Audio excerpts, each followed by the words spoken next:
We were almost bankrupt. There was a stage when I couldn't pay my rent for the office. If everything is going smooth, you're not going fast enough. Yes. I am a co-founder of Diaz Group. We are one of the largest uniform manufacturers of the world. So whoever went to the World Cup and enjoyed the hospitality, enjoyed people welcoming them with the FIFA uniforms, they were all made by Diaz, our company. Today's guest is someone I actually connected with years ago through Instagram. We followed each other and stayed connected, but it wasn't until this summer that I finally sent him a DM and said, bro, it's time. Let's do this podcast. When you meet my friend, Johnny Farhan Beig, you're probably gonna think this dude walked straight out of a Bollywood movie set. They serve clients around the world, from professional sports, FIFA, to restaurants, hospitality, Hollywood, and beyond. Today, we're gonna talk about Johnny's journey, how they almost went through bankruptcy, but never gave up.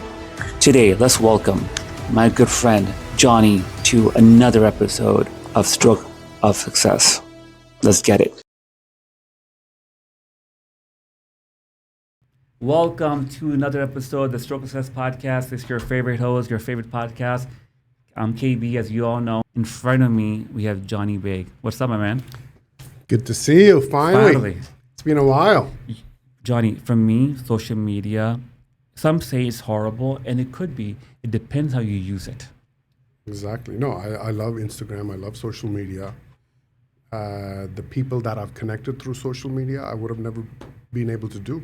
People like you, when I go to Dubai, I have so many new friends that I made over many years. When I go to England, It's just a like tool. it's a tool. How you use it, Right? and if you use it to your advantage, I mean, think some guys it's are great. looking at sneakers and look at cars all day long. Nothing wrong with that, too. I like to watch it, I like cars, but productive. Networking. Connecting. I've connected with like-minded people. Yes. Like-minded people that I would never be able to, and it's great. I love it. Johnny, I'm gonna come to your company in a little bit. Looking at you, bro, I think you could have been a Bollywood actor. You have the height.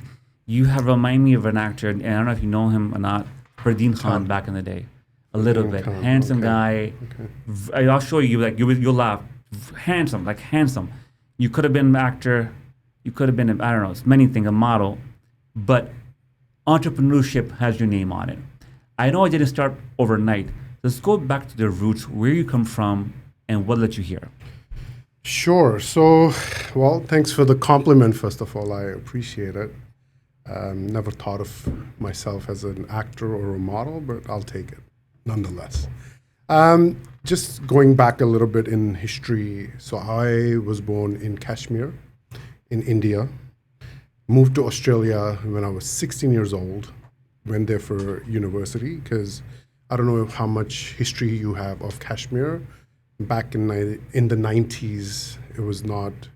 It was in a war zone. So and my dad being a police officer, our life was under the scrutiny a little bit. So my father chose the best course of action would be for his kids to go to Australia. So that's when my brother and I moved to Melbourne. It's a beautiful city. I don't know if you've ever been. No. Oh, it's very European vibe. Best coffee in the world, by the way. Is it really? Yeah, for all the Australians that are listening. Wow. They would vouch That's a for it. strong recommendation, guys. Yeah.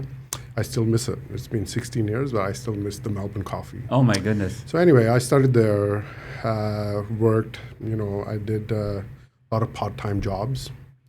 Like I was working in the supermarket, worked in a restaurant, washed dishes. In the back. In the back in the day. This is The 2000. odd blue-collar job to survive. Yeah, you learn. What year was this, Johnny? 2000. Okay. From 2000 onwards. You're probably, let me take a guess, you're 19, 20 years old, right? 2000? Yeah, I mean, even younger. Younger. Like 18. Here you go. 17, 18, Got it. something along those lines. So studied there, started doing part-time jobs, started making money, loved making money because, finally I was able to afford things that I couldn't in the past. And that's what got me into the hustle mode, I got my first sales job. It was commission only. So it was up to me how much money I had to make, The harder I worked, the more money I you made. got.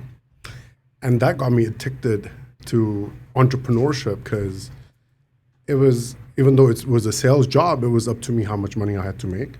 Because if you do more hours, you're in front of people, you're door-to-door knocking, you get sales. And I did it for 5 hours a day, closed some sales, and I was like, wow, this is great. I was selling phone cards, by the way.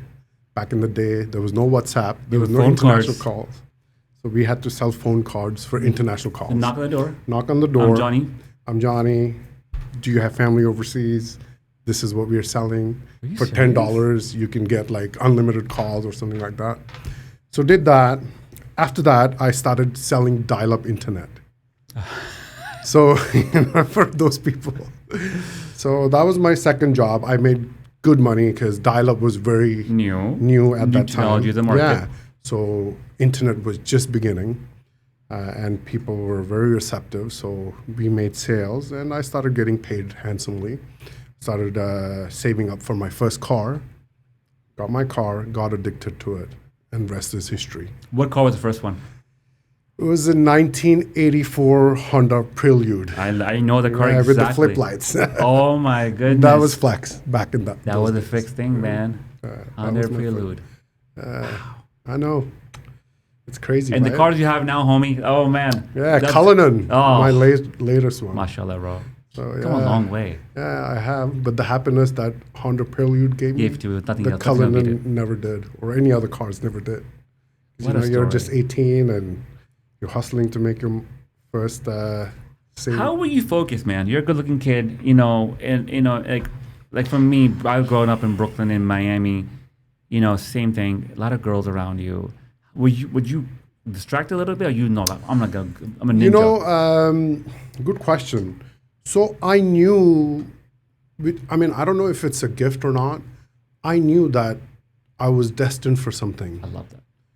And I'm not going to say I never partied. I partied in the best clubs in the world. I traveled the best places, cities in the world. But I knew where my limits were. I never crossed those limits. I knew where to stop. I knew where to end. And that was it. Just to give you an example, New Year's night in Miami, 2006, 2007, I still remember. Drake's biggest night, New Year's, everybody gets carried away. I was like 28, 27 with my brother. Past 2 o'clock, I knew that I had to stop and we had to go home. Go to the hotel. Yeah, go to the hotel. A lot of pretty girls around, this and that. But, Beautiful. But I was like, you know what? I don't want to cross that limit. I've had a good time. I've enjoyed it. That's where the buck stops. Let's go home, start tomorrow. So that discipline of not getting carried away is, I feel like, a big, asset and valuable to me because I knew where to stop and how to balance it, how to control myself, not fall prey to attractions in your way. So Discipline is your key. Mm-hmm. From Austria to America, what year decided to come here? Yeah, so it's 2008 is when I came to US for the first time. Just as a tourist, I had summer holidays and I wanted to come to America just to check it out. Came to LA, I fell in love with it. I fell in love with the people. The amount of friends I made here in 3 weeks, I probably never did in Australia in 10 years. Everybody loved me. Everybody, It was very natural. Very natural. And maybe the mindset coming from Australia being very friendly, people love that because in LA, a lot of people get really snobby or, kind of not open up so easily. And the fact that I was open, I was a little different. People loved it. And I made so many friends and I fell in love with the city, the culture.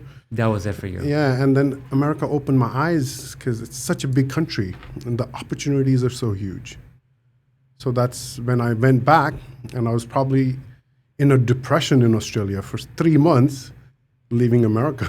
So then I planned that, hey, because we had this business in Australia, and then I wanted to come here every summer and enjoy. So my brother and I made a trip to US in 2009. He loved it too, so we started coming here every 3-4 months. And, the business wasn't flourishing as much. It started getting expensive. So I'm like, you know what? Let me kill two birds with a stone. Let me try and do meetings in US, and that way I can just come for work and see if it works out. So just because I was addicted to coming to US, Vegas, party, I started conducting meetings. I went to Bakersfield, I went to Fresno, I met clients. They wouldn't believe I've come all the way from Australia, presented our products, did meetings with them. I would actually wake up at 6 in the morning in Australia and start cold calling people in America to set up meetings. And I would sleep at like 2 o'clock in the morning because of the time zone. So from 11 to 2 a.m., I would cold call East Coast because it was morning to have meetings, set up meetings. That was my schedule for 6 months. Touch wood, I got great responses from people. I came, I did the meetings, I got business. One of my biggest clients right now, it's been 20 years, is Church of Scientology. I met them 20 years ago, and they're still my clients till date.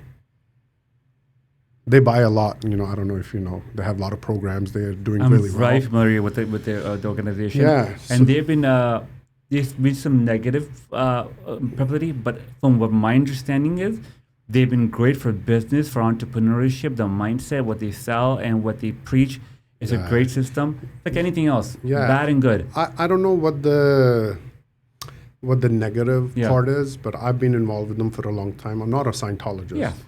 But as an I organization, know the people you're as an saying organization. doing business together. Doing business, meeting people. I did one of their programs just to see what it was all about, understand it, because they were my clients. And I met people that have been there doing the programs that were drug addicts, and they said that Scientology programs have changed their lives. Grant Cardone. Yeah. Alina. I actually know the You know Alina Cardone? Yeah. I met her a few times. She's a Scientologist. They know that we cater to them. Scientology. Vic Tipnis, our friend in Tampa. Yeah.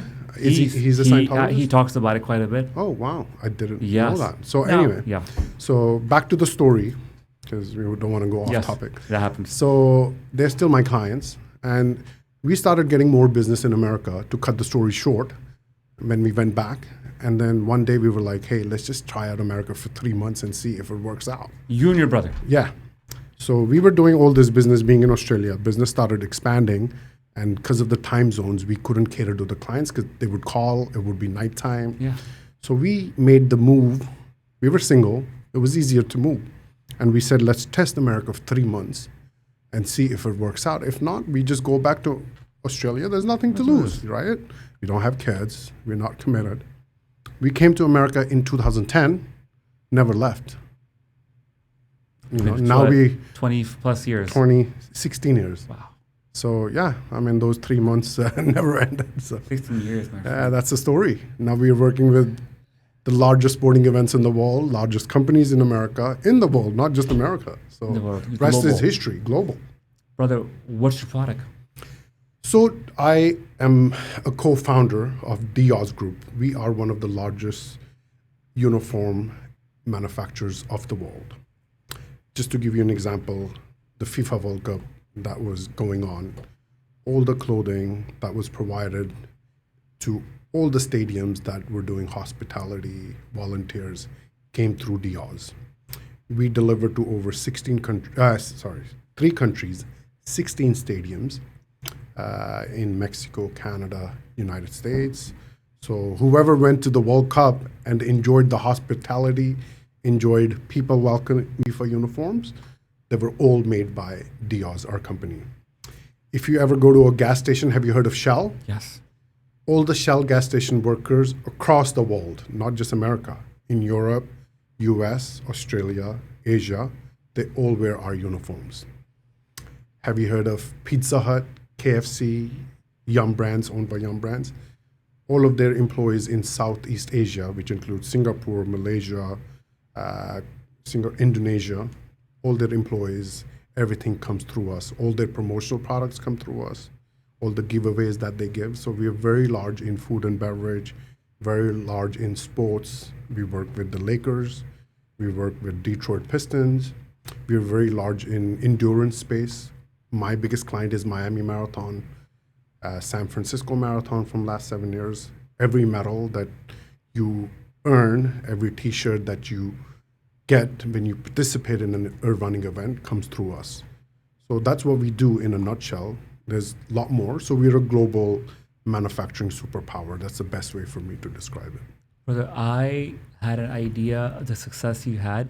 I did not know how big you were, mashallah. Yeah. No, we operate all over the world. We have offices here in the US, which is Beverly Hills, the headquarters. We are in London. My brother just opened Sao Paulo in Brazil. We are in United Arab Emirates. We have a very big office in Dubai. We are in India. We have over 55 people in India that do all our back-end work. We have 20 people in Bangladesh. We have 18 to 20 people, I think I can't get the count, in China. We have 8 designers in Argentina. That's why we were supporting Argentina in the Soccer World Cup. But yeah, we have over 200 employees worldwide. So now, yeah. And being in business for how many years exactly? 20 years. 20 years. July in was business. our 20 years. Congratulations. Thank you.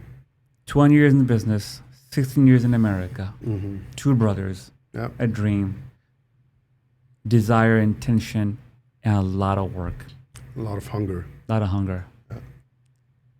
Did you see some dark times? Did you see some downs in the roller coaster? Of course. I mean, if it was easy, everybody would do it. Yeah, I mean, we had some turbulent times when we were young, especially when we were young. We were not that mature. We thought everything was going to be upwards. We grew aggressively, didn't pay off. Expenses went 5 times. Revenue stayed the same. We opened up offices within Australia in different cities, thinking everything's going to work out. It didn't. It backfired. Out of 50 salespeople, only 5 people performed. So all of a sudden, we had to pay for 50 people, but our revenue was only generated by 5. So The math is not mathing there. yeah, Yes. so that is obviously not what I anticipated. So it started backfiring. Obviously, the moral of the story is we were almost bankrupt at a time. There was a stage when I couldn't pay my rent for the office. I couldn't pay for my car mortgage, everything. I had debtors chasing me. But it was a lesson learned that you cannot fly quickly. If you try to succeed very quick, it can fall.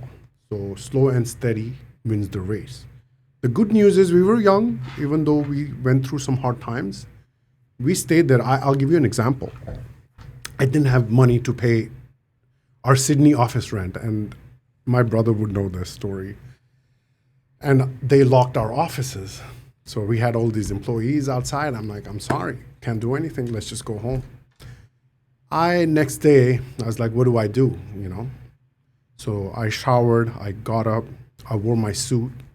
I was in a 1-bedroom studio apartment. I brought my laptop, kept it on my little dining table. And I said to myself, I either cry or I pretend I'm in the office and hustle hard. I sat in that office wearing a suit. I used to wear suits because in Australia, That's it's very culture. corporate culture. I got it. Right? So my tie, everything. I had nobody around me, but I just wanted to feel like I'm in the office. And honestly, I started grinding so hard that within 2 months, I closed one of the biggest deals of my life. And that is what took us to the next level, where I closed one of the biggest deals of my life with Scientology in America. It was a big order at that time. This is talking like 16 years ago, right? All things relative. Yeah. And that was a game changer for me, because let's say if I was with the mindset that, oh, everything has crashed, now just sit and cry, I wouldn't have done that. But I said, you know what? I took it on the chin. I'm like, we made some mistakes. Let's try not to repeat those mistakes. Let's just start from scratch, which we did. And the rest is history. You know, we did really well now. So obviously we learned from those mistakes. We made sure we never make those mistakes. When we grow slowly and steadily, right? So that's one tip I would give everybody. But yeah, I mean, it's part of life. It's a journey. What I tell my clients is, you go to a hospital, right? If you ever get your bloodline, like if they put you on a monitor, right? When you're alive, the monitor goes up and down, right? You see the line. When you're dead, what happens? Nothing. It's straight. Straight. So when somebody's having a hard time, that means up and down will always happen. If you're dead, then it's a straight line. So life is exactly like that. If you're living, there'll be ups and downs, always, no matter who you are. But if you're dead, it's just a straight line. So you just got to take it on the chin, and you just got to embrace it, and you got to come up with a solution, and everything will work itself out. It's very simple. I sat with my mentor recently, and I was talking to him about it, and he goes, Khurram, KB, he's 60 years old. He goes, there's a solution for every single problem in business. Yeah, I agree. You agree? Yeah, absolutely. Everything works itself out. There's so many things I used to stress over. I'm like, oh my God, what's going to happen tomorrow? How am I going to do this? How am I going to do that? When I think about it now, everything worked itself out. A lot of these things I didn't even have to do anything. And yeah, so there's a solution to every problem. Life goes on. People overthink. And people overstress. I learned my lesson. Now, nothing stresses me in the world. Nothing. Because I know everything will work itself out. Everything happens for a reason. So I don't let the pressure get to me. And I tell all my people, like all my staff and everybody, even if you have pressure builds diamonds. So try to handle pressure. Do not panic. A lot of people panic. That doesn't do anything. You don't grow. You don't grow. You got to take it on the chin and do it. If you're comfortable in life, you're not growing. Of course. Yeah. I tell my team the same thing. Yeah. That's what I say too. My version is, if everything is going smooth, you're not going fast enough. Yes. I like that. Yeah. I'm gonna borrow that one, Johnny. I want to go back a second, man. We talked about it on the phone call. I'm a big manifestation guy. Oh yeah. You put a suit on. You say, KB, brother, office is closed. They're coming. They're putting the things on the window. Like locking the doors. I had two choices, KB. I could have gone and cried in the corner and said, "Oh my God, poor me." I said, "No, fuck that. Suit, tie, laptop, business. The mode is on. Yeah. I have a goal. I'm gonna go and manifest. I'm gonna think in my head, I'm still the top G." Of course. You gotta have that beast mode mindset. You can't be a quitter. I'm not a quitter. I always believed that there was something I was destined to do in life, which was bigger. So I didn't let that little roadblock come in my way. I just kept going. And the fact that I manifested, a lot of things that I've manifested, including my kids.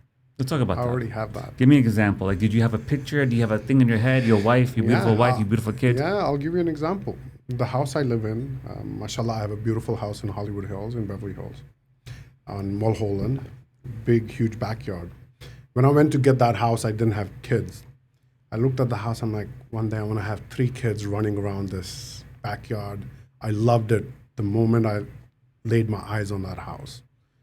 And I had a vision in my head of how my wife should be, my family, my kids. And alhamdulillah, I achieved everything. I have the most beautiful, humble wife in the world. I have 3 beautiful kids. So whatever I manifested, healthy kids, very fun-loving, I have that. So every time I see them run in that same backyard. You have the vision. Yeah. You have the intention to marry a woman like this. Yeah, and have 3 beautiful kids that can speak Urdu as well as English, that can be American at the same time. They Eastern and Western, the culture. So they have the culture, which when I see them, it really makes me proud, makes me happy, gives me immense joy and satisfaction.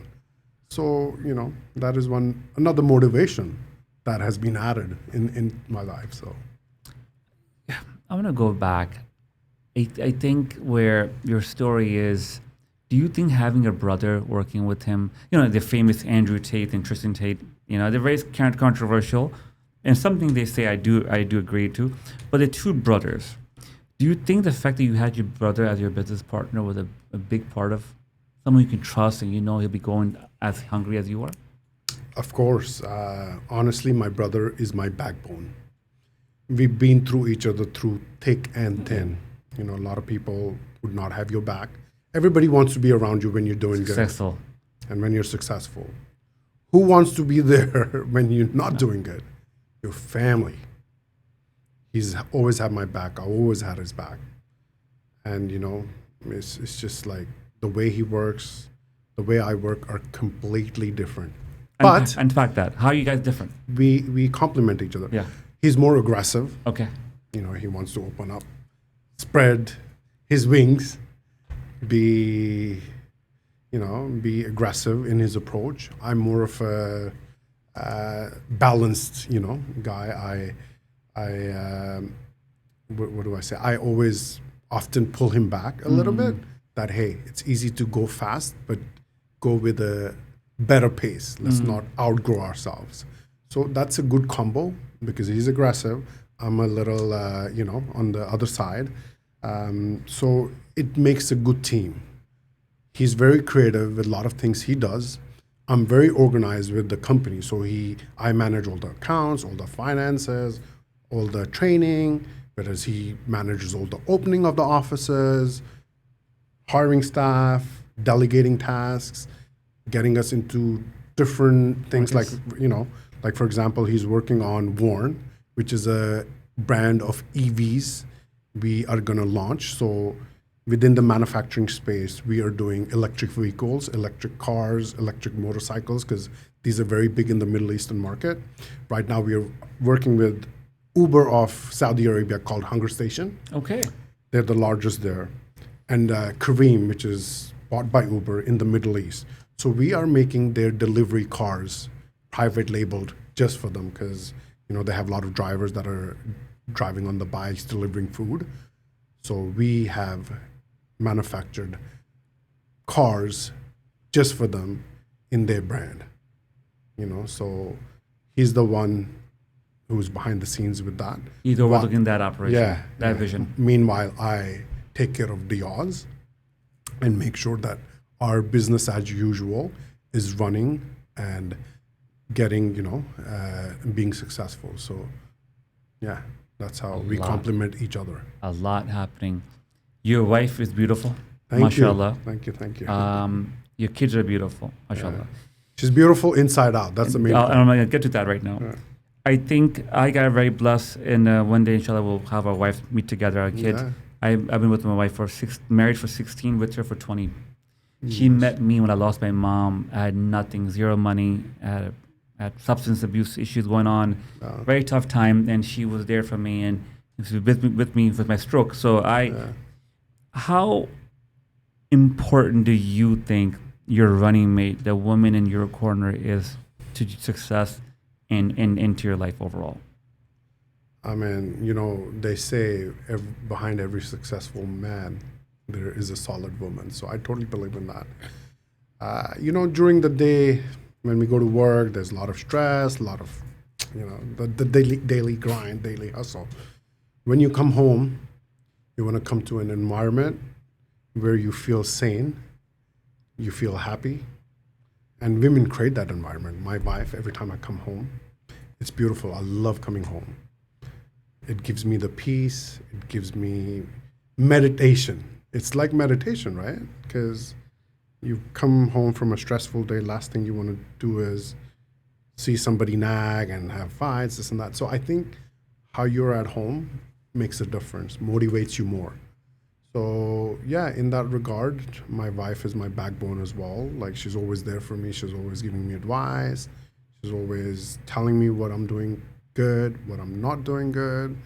And, she's always been there for me. That's important. That's important. She takes care of my kids. To tell you what you're not doing right. Yeah. As men, we feedback. Right. Right. So I'm all up for it. I'll give you an example. Even one day, sure. even if I'm not wearing good clothes, sure. Don't match the color, she'll yeah. be like, babe, that doesn't look good. Yeah. Can you please change? This is the t-shirt. This is the beige pants. You want to wear this. So even to that minute level, yes. she's always there. She takes care of the kids. She knows, with my routine, I'm very busy. Work requires a lot of my time. So, she never nags. Even if I'm on the computer late at night, 7 in the morning, 6 in the morning, she knows that I got to do what I got to do while she's taking care of the kids, right? So, so in that regard, Right, so it's very it's important. It's important to have that support. How plugged in are you with the Desi culture here in LA? Is there a big Desi culture here? There is, but to be honest, I'm in Beverly Hills. That's the issue. There's not many around here in my area. I would love to. A lot of Persians, yes. Good and a lot of people. people think I'm Persian for some reason. Yeah, I can say that. Yeah. But, yeah, there's a fair few, Okay. but not many. I think there's a lot in Orange County. Yes. But I would love to meet, if there's Yes. any in Beverly Hills. Yes. I'd love to meet people from the same culture. We have a Kashmiri community. Yes. But I play golf with some of them, but I don't get the time or to hang around so much with them, but I would love to. I was telling my best friend Omar, he's visiting me here last night. We had dinner, and I'm like, Omar, I'm lonely in some ways because this is my thing I'm gonna share with you. I feel being an entrepreneur and 44 kids in the family, I have to have a very special person, very special individual I can bond with. Like, if I was here, man, I think we'd be boys because we have a lot in common. And but there's not many people out there who will understand you and your nuances, and unless they're entrepreneurs and they're brown, right? No, I agree. That's why it's hard to find a lot of people that are like-minded. There were a few. They were older than me, but there's not many. I would love to. Like you said, you're my boy. I feel that energy right away. So we connected. We talked on the phone, and we could, we vibed right away. Exactly. And I guess with like-minded people, even the people I've met, whether it's in Dubai, whether it's in London, it doesn't take too much because they know we have similar mindsets. Yeah. So it's easier to connect like that. I am a big daily routine guy. Johnny, for me, man, I get up in the morning, my phone is away, I meditate, visualize, breath work, affirmation, prayers, everything. My wife knows my routine. My daughter, we're in Paris on vacation. Wherever I am, I'm gonna do that. And my wife knows the gym for me every day, even little here, I have to move my body. That's my daily routine for my success, quote unquote. Mm-hmm. Do you have a daily routine to KB? I'm in Dubai, I'm in here, I'm over here. I have to do A, B, C, D, E, F, G. Of course. I mean, if you're a successful entrepreneur, I think you need to be on a routine. So I wake up 6 o'clock every morning. Every day. I wake up at 6 o'clock, whether I sleep at 12, which is bad. I should be waking up because I love my sleep. I want to get 7 hours minimum because sleep gives you energy. You got to prepare yourself for a big day. So 10:30 p.m., I'm in bed. 6 o'clock, I get up. Obviously, I have a bad habit, like how you meditate right away. I don't. I should work on it, though. I'll have my first glass of water. I'll go to my phone because, with my business, I have China, I have Bangladesh, international. You're a different story, man. Yeah, so 6 o'clock, I'll get up. 6:15, I'll be on my phone. I'll check all 100 notifications. Every day I wake up to 100 notifications, whether it's guys working in England or in Dubai or Bangladesh or China or India. I'll go through all of that. It takes about an hour. Then I'll get my laptop. I'll check all the emails till 7:30. I'll make sure if there's anything urgent, because even East Coast is 3 hours ahead. So it's already 10:30, right? So I'll do that. And then 7:30 to 8 o'clock, I'll go in my backyard, enjoy the sun a little bit, meditate, right? I should do it first thing, but I try to be in bed. I love my bed. So then I'll do a little backyard golf session. Then I'll go to the gym. By 9:30, I'll come home, get ready, go to office. I finish 6 o'clock, 5:30 to 6, 7 o'clock sometimes. It depends how my day is. I come home. When I'm home from 7 to 8:30, I'm with my kids. I give them all the attention unless there's anything urgent. I give them all the attention. You're present. Yeah, I'm present with them. My mind is present with them. I play with them. They go to bed at 9 o'clock, and then I get my hour, 9 to 10:30, where I'm by myself watching news or sports. I'm a big sports fan, so I'll watch that. I'll watch the breaking news, probably a podcast or two, quickly, and go to sleep. So that's my Monday to Friday. It's very boring. Very boring. But that's how it is. And I'm the same I way. loved it. And then Saturday, I got to go to golf. I love golf, So that's where I take time just for myself. And those 6 hours, 4 to 6 hours, it's just me on a golf course, enjoying my game, being in the nature, early morning, sunrise. It's beautiful. And then Sunday, it's all family day, no work, no matter how important, urgent it is. Absolutely, it's all for my kids, my family, my wife, my mom, everybody to take them out and make sure we have a great Sunday fun day. So that's just how it is. It's not very exciting. I know, and I knew that. I knew that, but I have the same thing. Vic Tipner said that one day on a reel. He goes, if you want to come kill me, you know where to find me. He goes, I eat the same food, same cup of coffee. I know. It's so boring. It's repeat. It's so mundane. Yeah, but you know what? It's good because you have to have that certain routine. You cannot be sleeping at 2 a.m. One day and the one day over here. It's not like, even for me, sleep for me is so important because I believe in having the energy. I need that energy in the morning. So if you don't get 7 hours of sleep, your body, your brain has not, recovered. So you're going to be lethargic. You're going to be lazy. You cannot be productive. Can't be productive. We got too much to lose. Entrepreneurs, especially. Entrepreneurs, you got to, no matter what, even if you wake up sick, you have to have a mindset where you go to work and you be positive for everybody else to feel positive. No matter how I am. Khurram, believe me. I get up, I go to office, I'm positive with everybody. I go shake their hands, good morning, how you all doing? And they feel the energy. They feed off my energy, and that makes them work, that makes them good, and they're happy because, you want to be positive and you want to create a positive environment. So for an entrepreneur to be switched on 100%, you need to rest too. So it might be boring, but I'm happy. It is bringing me results. And, there's not much to add to that. They're bringing a house in Howley Hills, in the hills, man. You know what? I'll take that boring lifestyle all day long, Mm-hmm. Are you strict as a boss, as a leader? Honestly, good question. I don't think I am. Okay. But, look, I'm not a boss. I'm a leader. I like that. I want everybody to do well, and I'm sure the people that work for me, they know this too. I'm there to help them. I want them to treat our business, which they do. We are very blessed to have an amazing team. Some of the people that have worked for me have been there for 10, 15 years. Are you serious? Yeah, and they never leave unless, they're performing badly or I have a dream team, and especially in my LA office that overlook you. You're where you go work every day. They are there. I don't micromanage them. They know what to do. They each have their responsibility and jobs.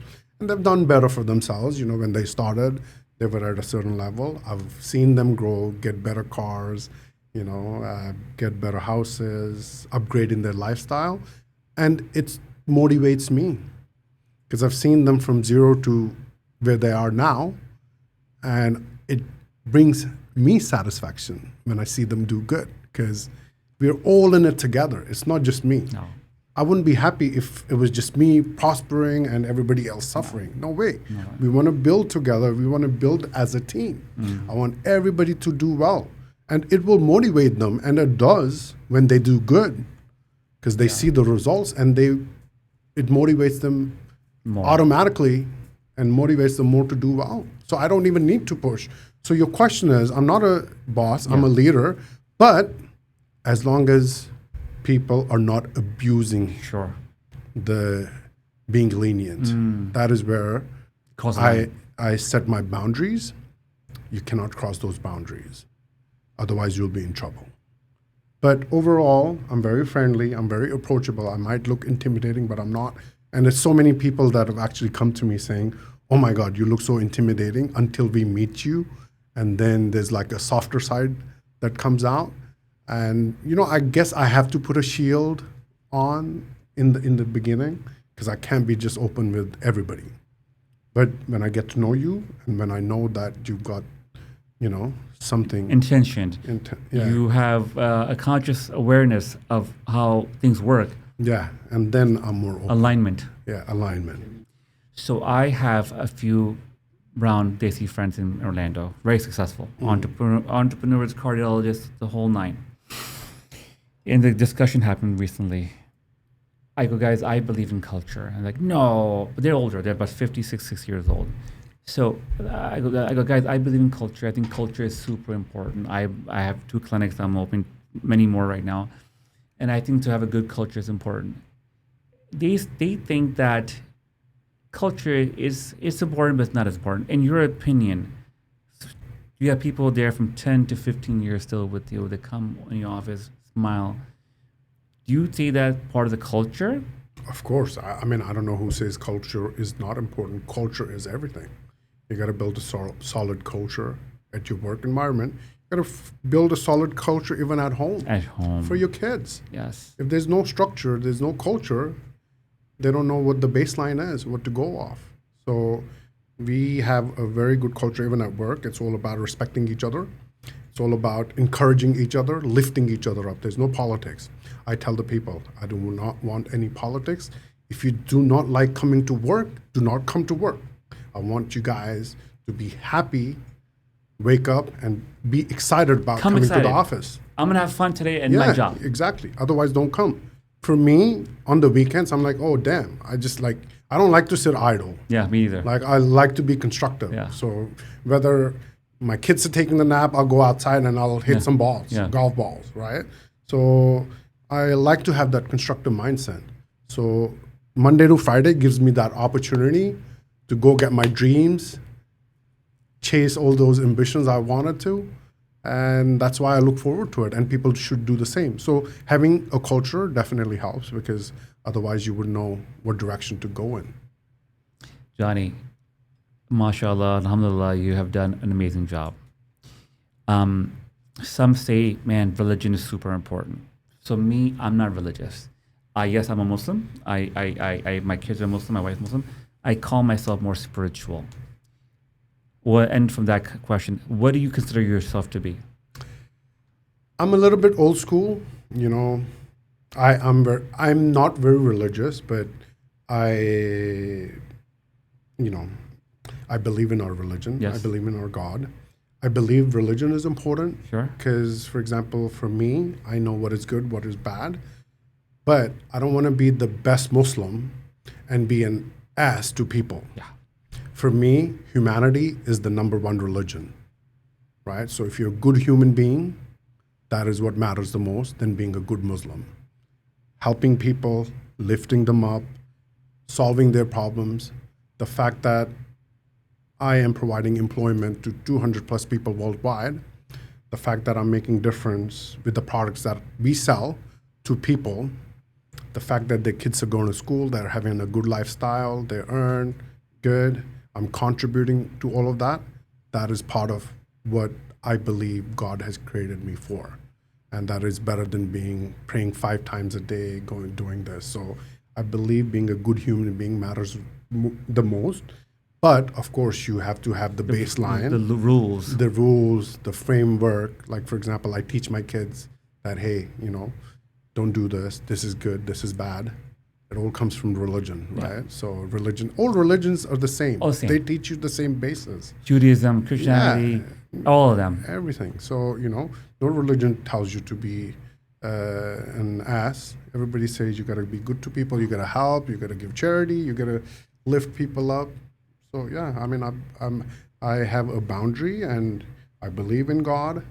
I believe in manifestation. I believe like you're created for a purpose, which, how we say everything happens for a reason. So I feel like it's a journey. We're just part of this journey that God has created for us, and we just got to follow the footsteps. That's my belief. For my audience, look at this camera. I want to think about this question.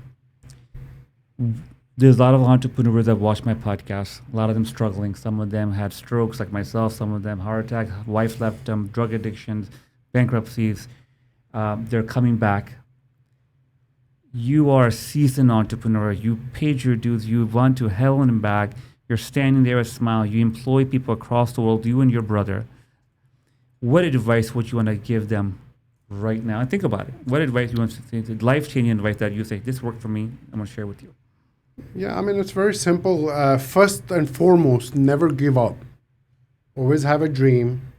Even if you struggle, just keep going. Keep showing up. Like for me, nothing stopped me. Even nothing stops me now. Every day I still get up, go to work, go to my office. Like, you know, even though we closed the big contract with FIFA and this and that only motivates me. And it just thrives me to keep going. Difficult times will come. Even I get so much difficult times even till this day, but does that stop me? No. I never quit. I keep going, and I know it's a journey. It's not a destination. So don't stop. Just keep going. Believe in yourself. Work hard. Keep showing up. That's number one key. Be disciplined, you know, because discipline makes a big difference. You know where to stop. You know where the balance is. I think discipline is the biggest key in my life because, you know, my boarding routine, going to work, doing the same thing over 20 years. But what did it do? It brought me success. Whatever I had dreams, I achieved them. I drive the best car. I live in the best neighborhood in the world. You know, there's nothing more fulfilling than that because I worked hard for it. I never listened to anybody but myself. I believed in myself, and I continued the journey no matter how many stones or obstacles were thrown at me. I just kept going, and rest is history. It's not hard. It's very simple. If you're sincere, if you're dedicated, and if you want to put the effort and work hard. Love it. Nothing more to add to that. Where can we find you? Sure. So I have an Instagram, Johnny_Farhan, Farhan. And I have a Facebook page, Twitter. I don't use that much, but yeah, I mean, if you Google my name. If a person wants to look into your company and buy your product, where would they find that? So right now, we're only B2B. Yeah, so we don't provide to the consumers. We provide to sports teams like the Lakers, like a food and beverage company like Burger King, KFC. Universities, right? Universities. UCF can call you right now and say, hey. Yeah, I mean, we work with UCLA. We work with UC Irvine. I don't even know so many clients we have. Live Nation we work with. Red Bull, yeah, right. Live Nation. Red Bull is our client. So all the manufacturing that you see, all the uniforms worn in the facilities in Red Bull, they all come from us. There's so many big names. UFC is our client. Oh, Dana White. Yeah, so Dana White wears a lot of our stuff. Amazing. You know, there's who else? Sorry, I forgot. Super Bowl. Last year, Super Bowl. The year before in Louisville and in Las Vegas, all the uniforms, volunteers were all done by Diaz. There's so many big names, you know, because we have so many people, I don't even remember all of them. A good problem to have, my friend. A very good problem to have. If you work hard, you will have this problem. These problems. My audience, thank you for joining us. Very special episode for me. Like I said, I've been following the gentleman for 5-6 years, and the universe, God, source, whatever you believe in, brought us together. Lessons to be learned. Never give up. He was hitting a roadblock. He could have said, you know what, I'm going to go in the corner and cry. He put a suit on, his tie, his laptop, and his home office, the dining table, while his offices are being, foreclosed on. And he said, you know what, I'm going to do it. He was hungry. He doesn't come from money. He had no special name, no Kennedy, no Trump name, no Ambani name behind him. He's self-made. Him and his brother, and they had a dream, they have a vision, and they did it, and so can you. Remember that. You can do it too. Exactly. So keep at it, keep showing up like he said, have good intentions, and go at it. Till next time, guys. If you found this content valuable, thumbs up, like it, subscribe to the channel. We can use your help in subscribing it, and keep coming back for more. Farhan, Johnny. Thank you so much. Man. It was such a pleasure. God bless you. Love speaking to you.